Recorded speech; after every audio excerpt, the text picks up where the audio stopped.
দেখছেন এটা 15 Pro আমি এখন ব্যাটারি চেঞ্জ করব। ভাই কাকে বিশ্বাস করবেন বলেন, আমি এই ব্যাটারি যে চেঞ্জ করব, ঠিক আছে? এটা কিন্তু বাজারের অরিজিনাল ব্যাটারি, কিন্তু এখানে দেখছেন লোগো নাই, দেখতেছেন অরিজিনাল ব্যাটারি, বাজারের লোগো দেখতে পাচ্ছেন, লোগো নাই। কিন্তু এই অ্যাপেলের যেটা অরিজিনাল ব্যাটারি আছে এটা চেঞ্জ হয় না, এখন আমি চেঞ্জ করব। এটা দেখতে অরিজিনাল লোগো দেখা যায়, দেখছেন অ্যাপেলের লোগো, এটা হচ্ছে অ্যাপেলের অথেন্টিক আপনার কি অথরাইজ করা আপনার ব্যাটারিটা। তো আমি এটা চেঞ্জ করব। এটা চেঞ্জ করে আমি চাইলে এটা কি করতে পারি, 3U টুলসে কম্পিউটারের মাধ্যমে আমি এটার ব্যাটারি হেলথ নিয়ে আসতে পারি, আননাউন পার্ট রিমুভ করে দিতে পারি।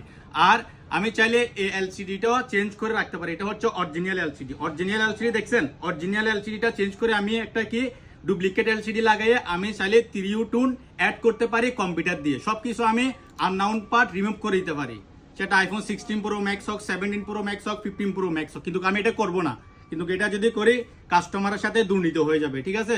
তো যেটাই যেতটুকু অরিজিনাল সবসময় অরিজিনালি দেওয়ার চেষ্টা করি কাস্টমারকে। Thank you. তো বোঝার জন্য আপনাকে ধন্যবাদ। যেখান থেকে ফোন আন না কেন অবশ্যই দেখে শুনে নেবেন কিছু চেঞ্জ আছে কিনা।